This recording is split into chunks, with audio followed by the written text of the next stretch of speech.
سلسلے میں شیخ ابو الحاشم الگیلانی رحمت اللہ الگیلانی مدظ اللہ العالی ایک بات بیان فرماتے ہیں، اس کو بہت دل کے کانوں سے سنیں۔ سرکار غوث الاعظم دستگیر ہم قادریوں کے پیر سیدنا شیخ عبد القادر جیلانی البغدادی رضی اللہ تبارک و تعالی عنہ جب پہلی مرتبہ حج کے لیے تشریف لے گئے، جب آپ حج کے لیے گئے تو اس وقت آپ جب حج کے لیے گئے تو آپ کے ساتھ آپ کے 20,000 شاگرد علماء تھے، بڑے بڑے علماء آپ کے ساتھ حج کے لیے تھے۔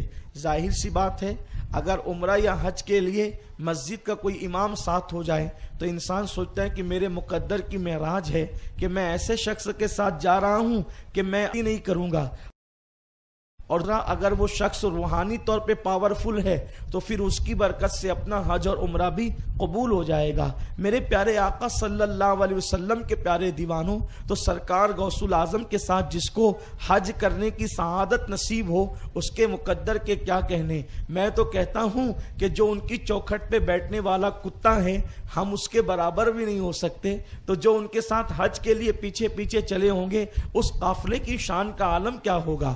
20,000 بڑے بڑے متبحر علماء، فقہاء، محدثین، مفتیان کرام حضور غوث الاعظم پیر دستگیر کے ساتھ میں ہیں، اور آپ کے ساتھ جو ہے وہ آپ کے مریدین بھی ہیں۔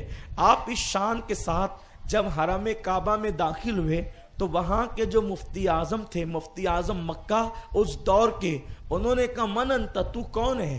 آپ کی اتنی شان و شوکت دیکھی، چونکہ سرکار غوث الاعظم بڑے پیر صاحب بہت قیمتی لباس بھی پہنتے تھے اور بہت شان و شوکت کے ساتھ آپ کی زندگی گزرتی تھی، تو بڑے پیر صاحب کو اتنے ٹھاٹ باٹ سے اور پیچھے اتنا بڑا جمگٹھا دیکھ کر کے پوچھا من انت، تو کون ہے؟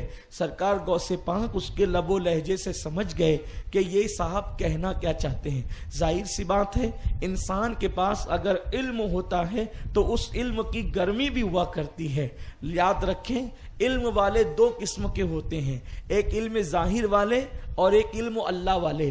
جو علم ظاہر والے ہوتے ہیں وہ چھوٹی چھوٹی باتوں پر جو ہے پنکتے ہیں، لڑتے ہیں، جھگڑتے ہیں، یہ علم ظاہر والوں کی بات ہے۔ لیکن جن علم کے ساتھ اللہ والے ہوتے ہیں تو پھر وہ بہت سنجیدہ ہوتے ہیں، بہت با اخلاق ہوتے ہیں، بہت با کردار ہوتے ہیں، بہت با عمل ہوتے ہیں۔ ان کو دیکھو تو خدا یاد آتا ہے، ان کی زندگی کو دیکھو تو رسول پاک کی زندگی یاد آتی ہے، بس ان کی زندگی ہی بڑی عجیب ہوتی ہے۔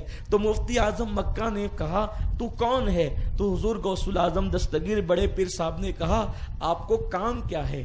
تو چونکہ غوث پاک کوئی چھوٹی موٹی ذات تو تھی نہیں، آپ نے فرمایا آپ کو کام کیا ہے؟ تو کہا کہ آپ کو دیکھ کر، آپ کا رکھ رکھاؤ دیکھ کر، آپ کا ٹھاٹ باٹ دیکھ کر مجھے ایسا لگتا ہے کہ آپ عالم دین ہیں۔ میرے غوث نے فرمایا الحمدللہ میں عالم دین ہوں۔ تو اس مفتی اعظم مکہ نے کہا آپ مجھے جانتے ہیں میں کون ہوں؟ میں مکے کا مفتی اعظم ہوں۔ تو انہوں نے فرمایا مفتی اعظم مکہ نے کہ آپ کا نام کیا ہے؟ تو آپ نے فرمایا مجھے عبد القادر الگیلانی کہتے ہیں، یعنی جیلانی کہتے ہیں۔ حضور غوث الاعظم سے مفتی اعظم مکہ نے کہا اگر آپ اتنے بڑے عالم ہیں تو چلو بیٹھتے ہیں اور بیٹھ کر کے کچھ مسئلے مسائل پر بحث و مباحثہ کرتے ہیں، اس لیے کہ عالم کتنی بھی بڑی پگڑی باندھ کر کے آئے، کتنا بھی خوبصورت لباس پہن کر کے آئے، اس کا علم کتنا ہے، اس کا علم معیار کتنا ہے، اس کا مبلغ علمی کتنا ہے، یہ کب پتہ چلتا ہے؟ جب وہ گفتگو کرتا ہے، جب وہ بات چیت کرتا ہے، جب وہ مسائل پر زبان کھولتا ہے، تب پتہ چلتا ہے کہ اس کے پاس علم کتنا ہے۔ تو ظاہر سی بات ہے پیچھے تو 20,000 کی فوج ہے، لیکن آپ کو آتا جاتا ہی کچھ نہیں، تو پھر کیا بات ہے؟ تو سرکار غوث الاعظم دستگیر سے انہوں نے کہا کہ چلو بیٹھ کر کے کچھ بات چیت کرتے ہیں اور مسائل پہ ڈسکس کرتے ہیں۔ حضور غوث پاک نے کہا اب غوث پاک ہیں، غوث پاک چاروں فقہ جانتے تھے، فقہ حنبلی جانتے تھے، فقہ حنفی جانتے تھے، فقہ شافعی جانتے تھے، فقہ مالکی جانتے تھے۔ تو آپ نے فرمایا مفتی اعظم مکہ صاحب سارے بحث و مباحثے بعد میں کریں گے، پہلے آپ میرے ایک سوال کا جواب دو۔ مفتی اعظم مکہ نے کہا کیا سوال ہے آپ کا؟ اس لیے کہ جس کی ساری زندگی کتابیں پڑھنے اور پڑھانے میں گزری ہو تو اس کے لیے سوالات کی حیثیت کیا ہو سکتی ہے؟ تو حضور غوث الاعظم دستگیر نے فرمایا مفتی صاحب یہ بتائیے کہ حضور صلی اللہ علیہ وسلم نے ساری زندگی غسل فرمایا، اس پر کوئی کلام اور بات چیت نہیں، لیکن حضور علیہ السلام کا پوری زندگی کا غسل قیمتی، ایک ایک لمحہ قیمتی، مگر سب سے قیمتی غسل جو حضور علیہ السلام کا تھا وہ بعد از وصال تھا۔ وصال کے بعد حضور صلی اللہ علیہ وسلم کا غسل سب سے قیمتی غسل تھا۔ تو وہ غسل جو دیا ہے مولا علی نے دیا ہے، وہ غسل کا پانی کہاں چلا گیا؟ وہ غسل رسول کا پانی جو حضور کے جسم سے مس ہوا، وہ پانی کہاں چلا گیا؟ جیسے ہی غوث الاعظم دستگیر نے سوال کیا تو مفتی اعظم مکہ کو حیرت ہوئی کہ اتنا سوال مضبوط اور اتنا زبردست ہے تو یہ کوئی آدمی معمولی نہیں لگتا، لیکن وہ بھی مفتی اعظم مکہ تھے، کوئی معمولی آدمی تو نہیں تھے، پوری زندگی پڑھنے پڑھانے میں گزری تھی، بہت بڑے عبادت گزار متقی پرہیزگار آدمی بھی تھے۔ انہوں نے فرمایا کہ حضرت آپ مجھے ایک رات کی مہلت دیں، کل صبح ہم پھر ملیں گے انشاءاللہ، اور میں آپ کے سوال کا جواب انشاءاللہ کل دوں گا، آج مجھے نہیں معلوم ہے۔ دیکھو یہ کہنا کہ مجھے نہیں معلوم ہے یہ بھی ایک علم ہے۔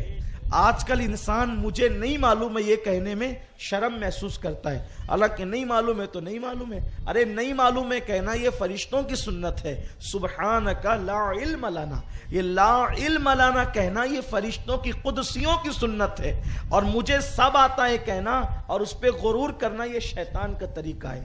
تو مفتی اعظم مکہ نے کہا حضور کل انشاءاللہ، کیونکہ اب وہ سوال سن کر ہی کان کھڑے ہو گئے کہ سوال کرنے والا کوئی معمولی آدمی نہیں ہے، تو وہ اب گئے اور رات بھر ادھر ادھر خوب جو ہے وہ کتابیں دیکھتے رہے، لیکن ان کو کہیں کچھ نہ ملا نہ ملنا تھا۔ اور جب خوب پریشان ہوئے تو بعد میں وہ فجر کی نماز سے کچھ پہلے جب تھک گئے کتابیں دیکھتے دیکھتے تو آپ سو گئے، دعا کرتے ہوئے سو گئے، اللہ میری مشکل کو آسان کر دے۔ اچھا ایک سوال یہ پیدا ہوتا ہے کہ حضور صلی اللہ علیہ وسلم نے جو غسل کیا تھا بعد وصال، جو آپ کو غسل دیا گیا تھا، وہ کتنا قیمتی تھا آپ کو معلوم ہے؟ وہ کتنا قیمتی تھا، اور اس پانی کی برکت کیا تھی، اس پانی کی شان کیا تھی؟ مولائے کائنات شیر خدا علی مرتضیٰ منبر پہ کھڑے ہو کر فرماتے تھے مجھ سے جو پوچھنا ہے پوچھ لو، مجھ سے جو پوچھنا ہے پوچھ لو، میں تمہیں بتا دوں گا۔ حتیٰ کہ مولائے کائنات گھوڑوں کا نسب تک بتا دیتے تھے، کون سا گھوڑا کس کی اولاد میں سے ہے، گھوڑوں کا۔ یہاں تو انسانوں کے نسب محفوظ نہیں ہے، لیکن مولائے کائنات گھوڑوں کے نسب بتا دیا کرتے تھے۔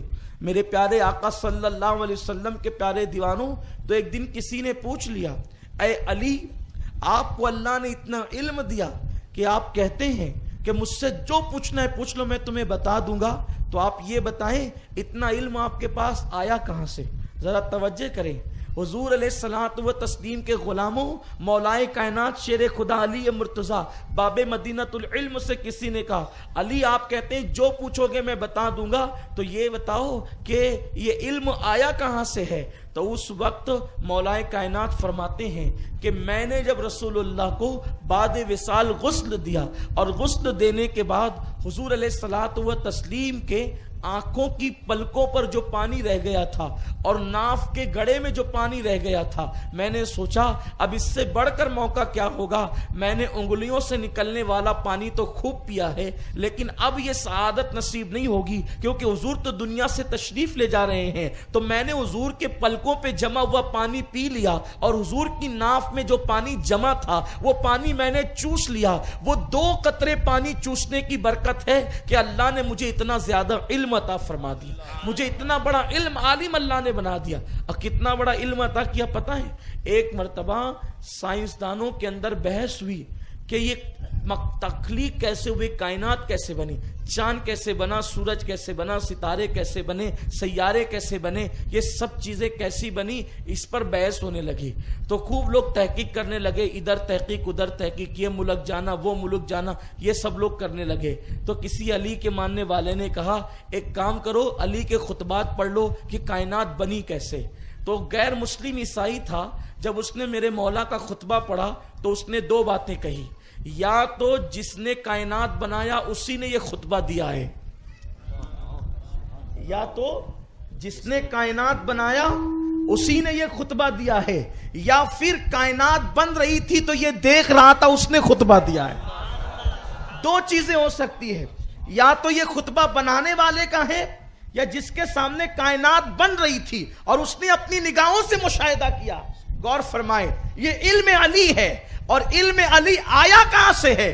بخاری اور مسلم تو ان کی خیرات ہے، بخاری اور مسلم تو ان کی خیرات ہے، تفاسیر کی کتابیں تو ان کی خیرات ہے، لیکن سنو لوگوں، علی کو اتنا علم آیا کہاں سے؟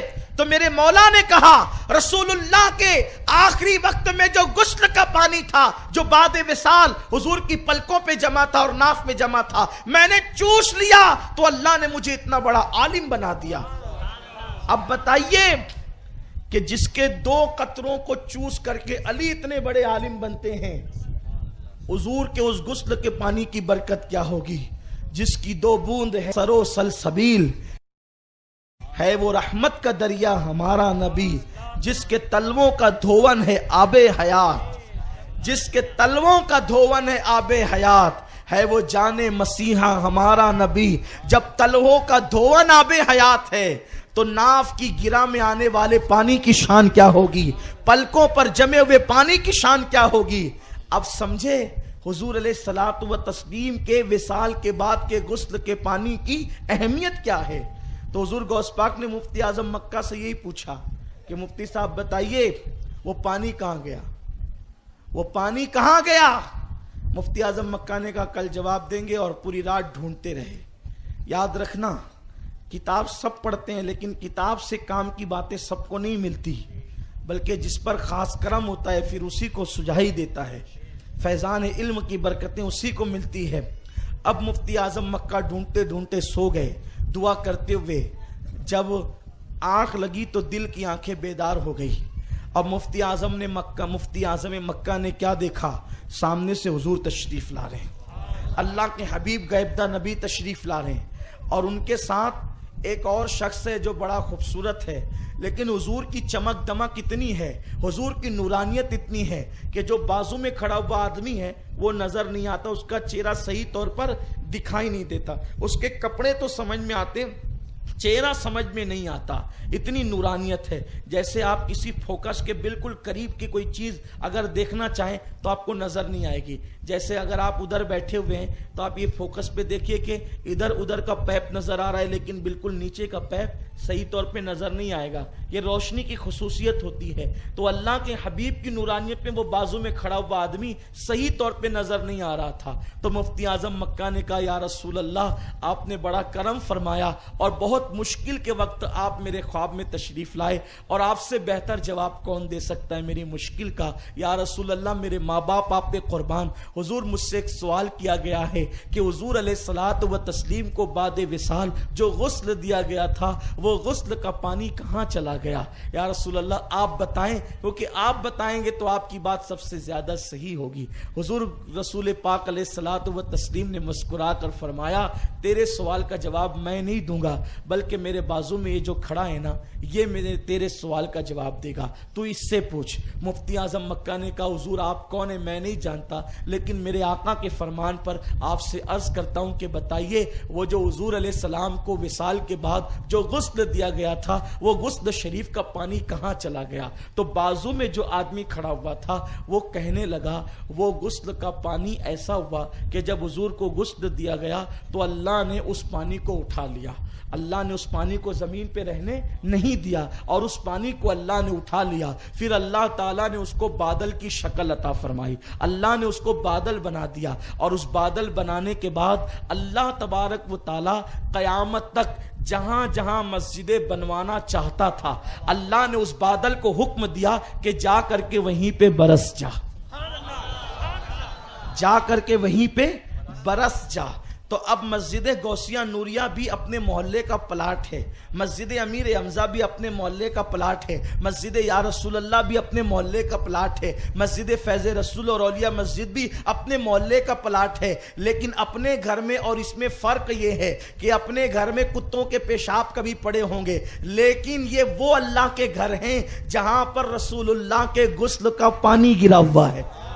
حضور علیہ الصلوۃ و تسلیم کے غسل کا پانی گرا ہوا ہے. توجہ فرمائیں, اب اگر رسول پاک کے بعد وصال کے غسل کے پانی کی برکت ہم پانا چاہتے ہیں تو مسجد میں آ کر کے بیٹھ جاؤ, اس پانی کی برکتیں نصیب ہو جائے گی, اس پانی کی برکتیں مل جائے گی. یہ مسجدیں ہیں مسجدیں. مسجدوں کا مقام تو دیکھو, جو 2 قطرے مولا علی کو مل جائے تو علی المرتضی اتنے بڑے عالم بن جائیں. اللہ اکبر. میرے اللہ نے محبوب کے پانی کے غسل کے پانی کے قطروں کو وہاں پر برسایا جہاں پر قیامت تک مسجد بنانی تھی, اور جہاں جہاں بھی وہ پانی کے قطرے گرے ہیں اللہ تبارک و تعالیٰ نے اس پانی کے قطروں کی حفاظت کی ہے. اور آج نہیں تو کل صحیح, کل نہیں تو پرسوں صحیح, کبھی نہ کبھی ضرور بھی ضرور جو ہے وہ وہاں پر مسجد بنے گی. اسی لیے ایک مرتبہ جو مسجد بن جاتی ہے قیامت تک وہ مسجد رہتی ہے.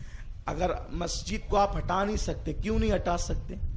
اس لیے نہیں ہٹا سکتے کہ پلاٹ کی قیمت نہیں ہے. اس کو ہٹا کے اس سے قیمتی پلاٹ مل جائے گا, پیسوں کے اعتبار سے قیمتی مل جائے گا, لیکن یہاں جو قطرے گرے ہیں رسول پاک کے غسل پاک کے, تو پھر وہ کہاں ملیں گے؟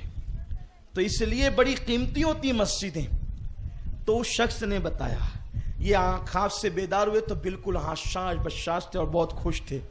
آنے دو اس اجنبی کو اور اس اجمی کو, اس اجمی عالم کو, اب ہم ان سے بات کریں گے. اس کے بعد جب صبح ہوئی تو میرے غوث فیرشان کے ساتھ آئے. آنے کے بعد آپ نے وہ سوال ہی نہیں کیا, غوث پاک نے وہ سوال ہی نہیں کیا. کیوں؟ نظر تو الی بلاد اللہ جمعا کا خردلتین علی حکم اتصالی, کہ میں اللہ کے شہروں کو ایسے دیکھتا ہوں جیسے تم ہتھیلی پہ رائی کا دانہ دیکھتے ہو, اور فرماتے میں تمہارے دلوں کو بھی دیکھتا ہوں.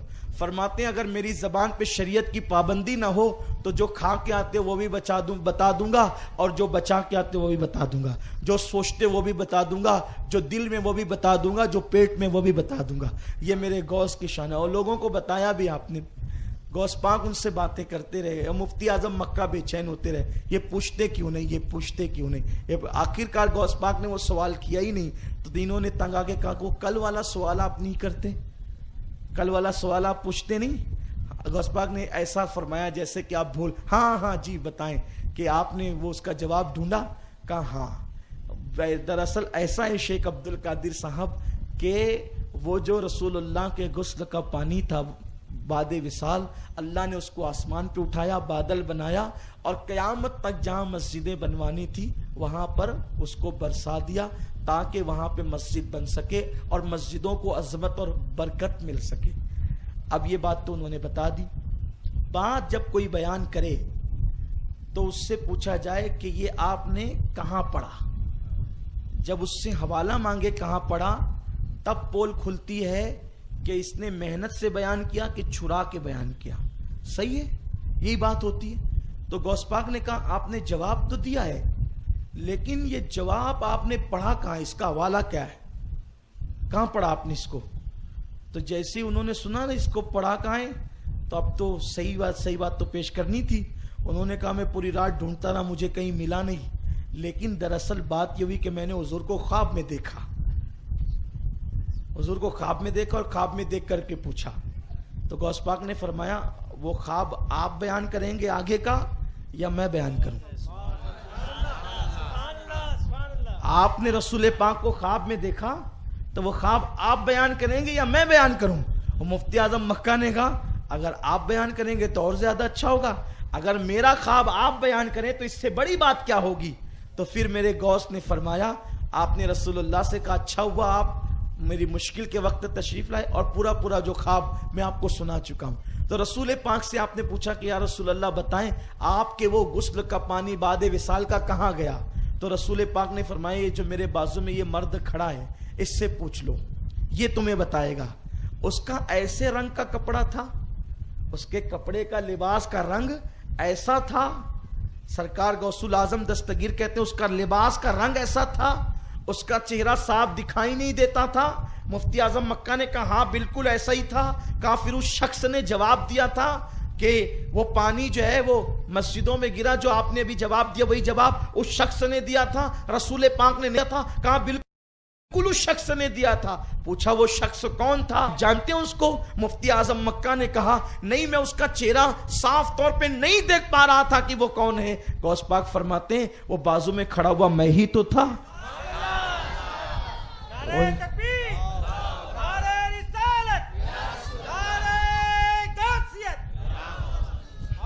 وہ جو بازو میں کھڑا ہوا میں ہی تو تھا. اس سے غوث پاک کا مرتبہ بھی پتا چلا کہ غوث پاک وہ ذات ہے کہ جہاں کوئی جواب نہیں دے پاتا آپ دے پاتے.